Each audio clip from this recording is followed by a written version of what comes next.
Munhu wese anoziva and ari aware pakubiwa kwakaitwa an estimated value of $4,000 to $5,000, and they know kuti aiwa the ZRP police and intelligence yemunyika yeZimbabwe vari kutsvaka vanhu ava, vari kuziva vanhu vanga vari mudhivi iri. Zandavira mashoko atikuona kuti aiwa muZimbabwe vanhu vachizoti hapana zviri kuitika, hapana kwatiri kuona kuti wasubscribe or like or turn on the bell icon. Panapa tinopinda muchinji radio vanoposta this video ramaona tatora mapictures amuri kuona vanhu vachinzi is this the same police expected to recover $4 million if they repeated this on a larger scale.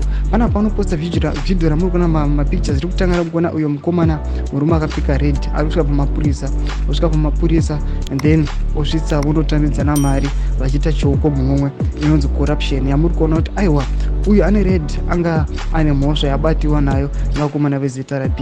Amuri kuona kuti aiwa akuvapa mari kuti avabribe kuti akwanise kuregerwa aende. Ndo the same thing yavari kuti is this the same ZRP yamuri kuti ichabata vakomana vekuba $4 million achiti aiwa if we know kuti vakomana veZRP ndo hunhu hwavo kuti ivo vagara kutostruggle neupenyu hwavo, they are finding it difficult to put food on the table. So how come muchichazoza kuti vabata vanhu vacho vanenge va-accused kuti ndo vakaba mari vakada kuvabribe?